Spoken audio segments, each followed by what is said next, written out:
So, Neil Gaiman, let's start at the beginning. Why Norse mythology? What made you do it?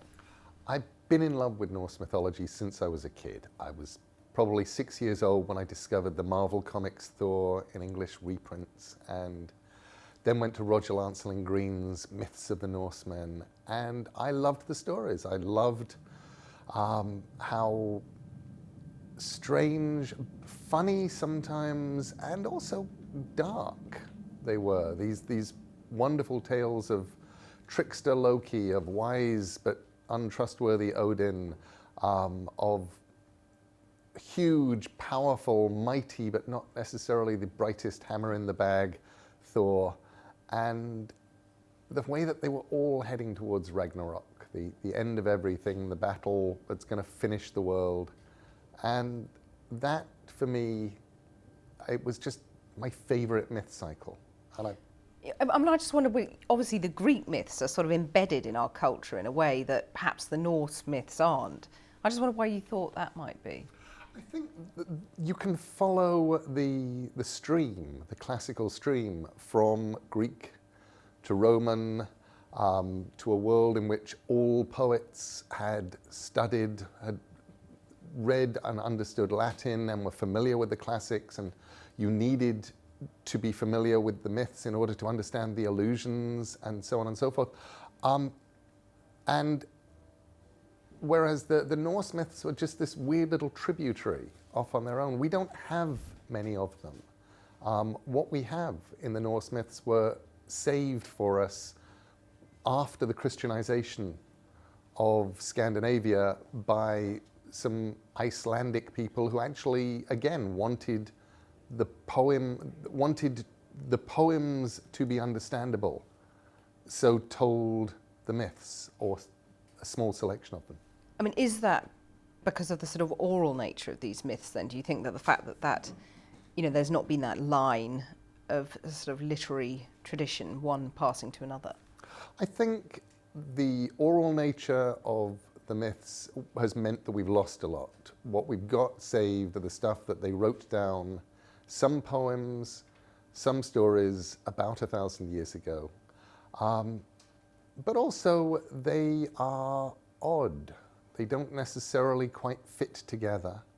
And it was not ever really necessary to understand the tales of Odin or of Thor or of Frigg in order to make sense of the world that we were in.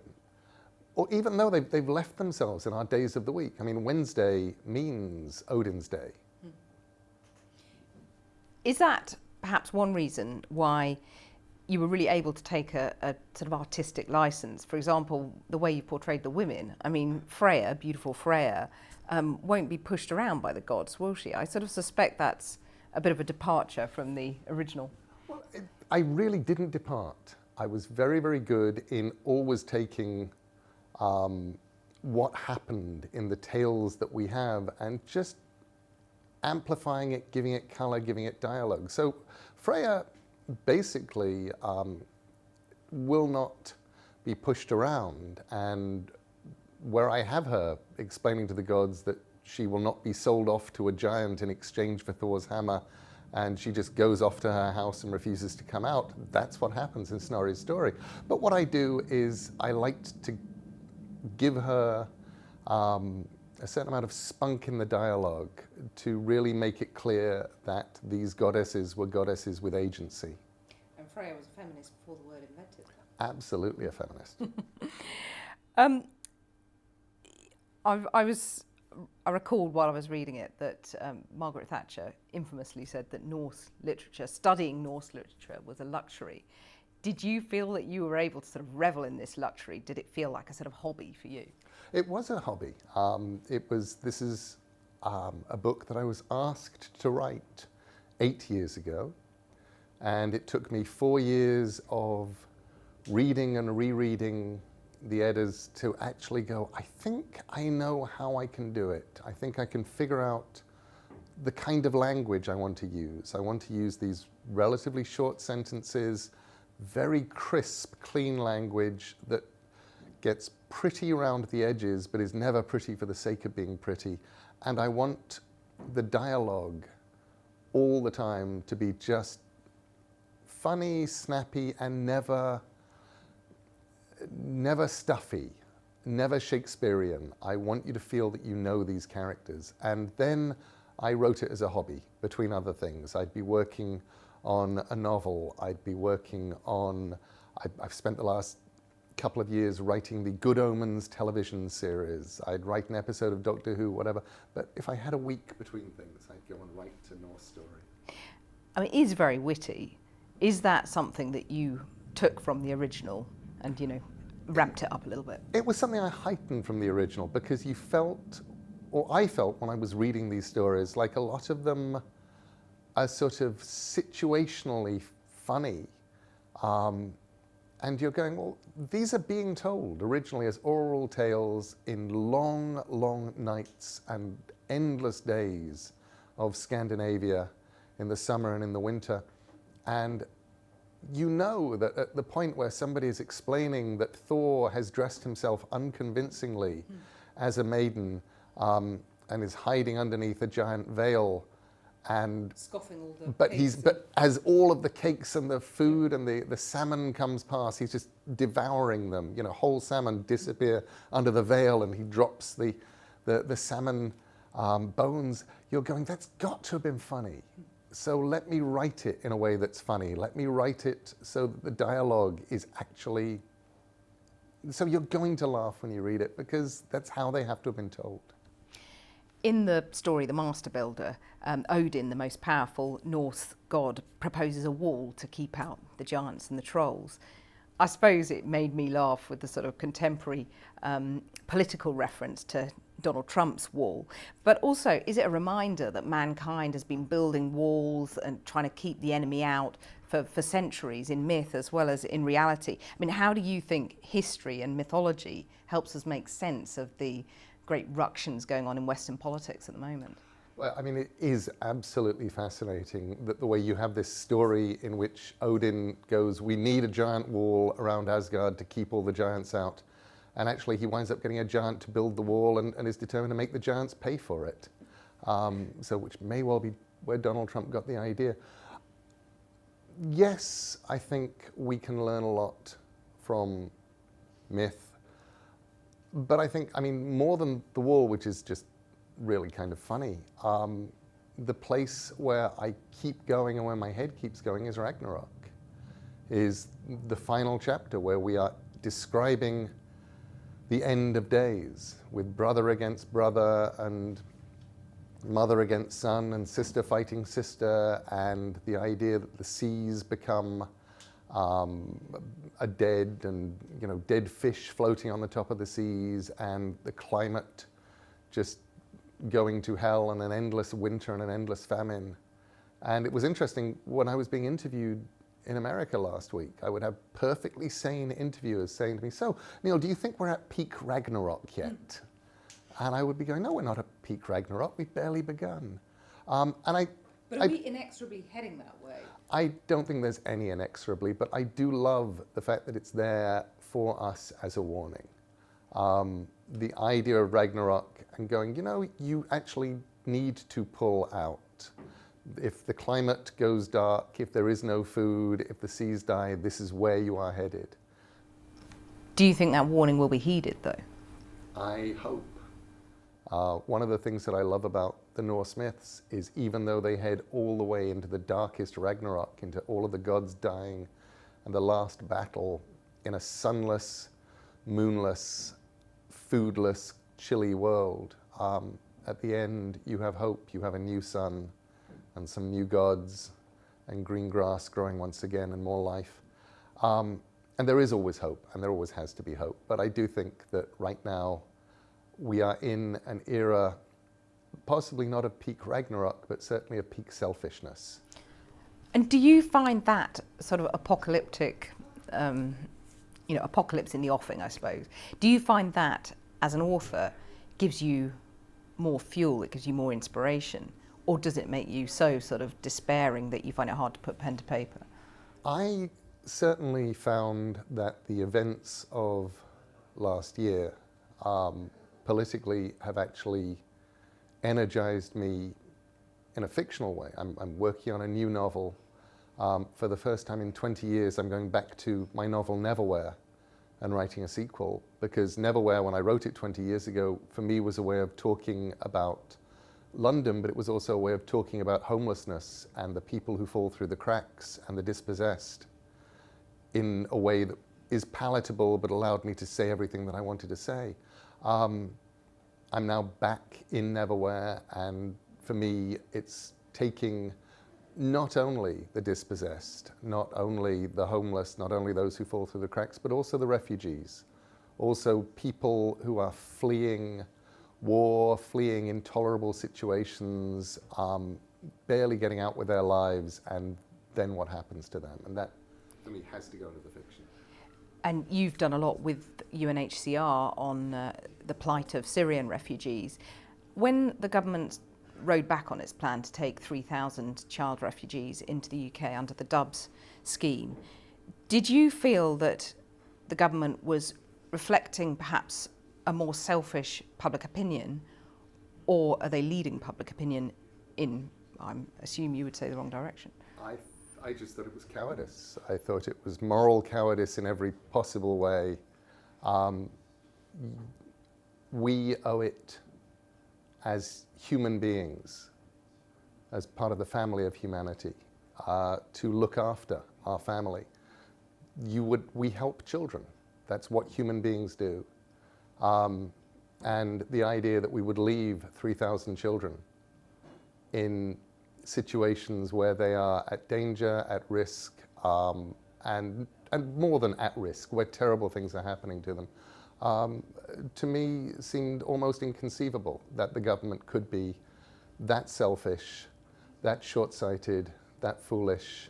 And I don't think they're bowing to popular opinion. I think popular opinion at base is you look after the children. The government said at the time that actually it would be worse for the children if there was still that pull factor, and by saying that they were going to carry on giving 3,000, allowing in 3,000 child refugees, actually they'd encourage more children to make that desperately dangerous journey. Did that resonate at all? Did you stop and think about that? I think that anybody who actually wants to think about what happens to refugees kind of has it upside down. People don't want to leave home. The people that I spoke to in the camps, I would say to them, why did you leave? Why did you cross a country during a civil war with your children, carrying your children? Why did you risk being smuggled across a desert? And the stories that I would hear would be stories of famine. The tanks would have rolled through the town and all of the water mains beneath the roads would have been crushed by the tanks. Now they're drinking swamp water. There's no food because the farmers in the fields were getting shot at and the fields were mined.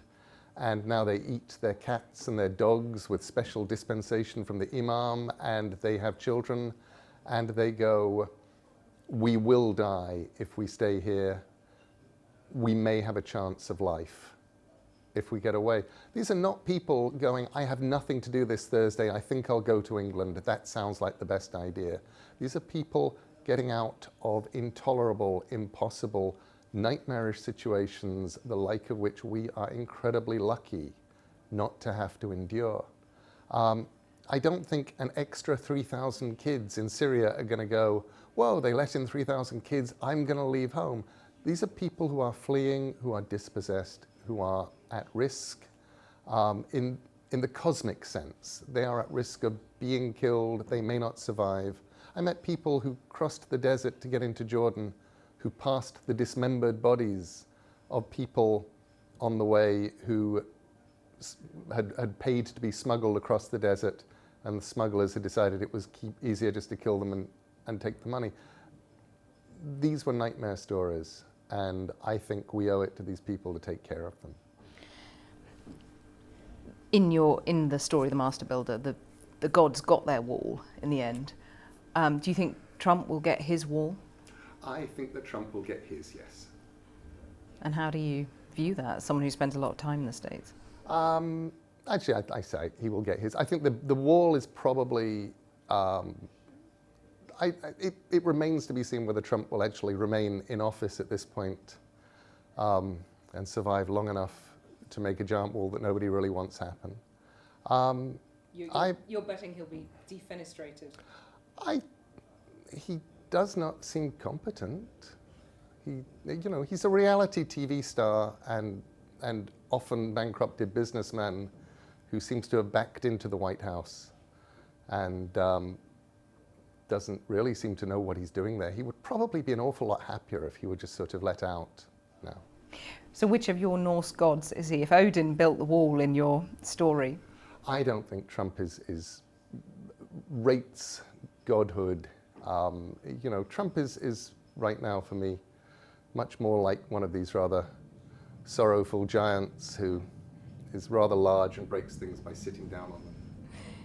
A lot of the gods are pretty incompetent, though. I mean, I'm thinking of Loki, for example. Well, Loki, I don't think Loki's incompetent. Loki's big trouble is he thinks he's smarter than any of them, which means that he gets the gods into trouble quite gloriously by talking them into things, and then when they actually have to figure out who did it, they realize it was Loki, and now he has to get them out of trouble, or they will kill him. Do you think in these sort of difficult times at the moment, do you think you need the fantasy world that you've constructed more than ever? Do you need it? Do we all need that to escape? I think escape is a wonderful thing. And I think one of the things that fantasy can give us is an escape for a little while that allows us to come back to the world we are in with new tools. I'm meeting more and more women now in their mid to late 20s who come up to me and say, your book Coraline, I read it when I was 11, I read it when I was 9, I read it when I was 13, and it got me through my teenage years. It got me through an intolerable situation. And I think that there is a gift you can take from some fiction. It gives you a place to go, but it can also give you the tools to come back with. And it gives you empathy, and that's huge. But there's also obviously a blurring of the sort of fantasy worlds and the real world with, the concept of fake news, isn't there? Well, right now, it definitely feels like we are living in a kind of satirical world, which isn't the real world. Obviously, nothing that you encounter on the news could possibly be happening anyway. So the blurring of the lines between real news, news that is reported that you would rather hadn't happened, and the weirdness of fake news, of clickbait sites that sell you the death of people who haven't died and sell you things that didn't happen just to get you to click and forward and tell people things, seems like part of the glorious and enormous satire that we're currently living in. So you've written comic strips, novels, both for adults and children, Doctor Who scripts, video games, even a biography of Duran Duran. What links all of those different works? Well, obviously I wrote them, but I think the thing that links everything that I've done for me, is storytelling. When I was a young journalist who wanted to be a writer one day, I would look at and talk to a lot of writers, some of them very, very successful, who would explain that they had become pigeonholed. You'd get a famous writer of spy stories who had a historical novel that his publishers wouldn't even publish. And I went, I don't want to be that. I want to be somebody who at the end of the day can do anything that I want to. I want to write the thing I'm interested in, and I want them to be stories. I want them to be things that I'm interested in, but I don't want there to be rules. I love the fact that I'm allowed to go and write children's books, and I'm allowed to write adult books. I'm here allowed to write a book of Norse mythology. If I phoned up my publisher and said, I think I'm going to do a cookbook next, they would probably say, okay. As long as it's got an element of fantasy. As long as it would be a slightly fantastic cookbook. I mean, I cannot guarantee that all of the things that you cook would necessarily work. That's fine by me. I've got to say it's pretty hard researching an interview with you, because there's so much. I mean, there's all these blogs you do, you tweet prolifically as well. I mean, what makes you keep going at such a pace? Is it worry about, not being able to do it anymore, or what is it? For me, the thing that I find strange is I look at friends of mine who I consider prolific, the late Terry Pratchett, for example, and I go, now that's prolific. Me, I'm lazy. I get out a book every few years, and yes, I may have written a TV series, or I may have done a bunch of other stuff and written a graphic novel, but it's all fun because I'm allowed to go off and do the next interesting thing. I'm still enjoying it. I'm just glad that I don't have to be sentenced to do the same thing over and over again. You're writing a book a year, you're writing 2 books a year, and they're the same kind of thing. And you'll never stop? I hope not. I figure there are only 2 alternatives. Alternative 1 is I run out of ideas and just stop, and that would be tragic. Alternative 2 is I die with a whole load of stories unwritten and books unwritten and things in my head I wanted to get to, and that will be tragic too. And right now I still have at least 5 books that I want to write and several giant projects and so forth. So I think we're probably going to head towards the second option. Well, I look forward to reading them before that option plays itself out. Neil Gaiman, thank you very much. Thank you, Kathy.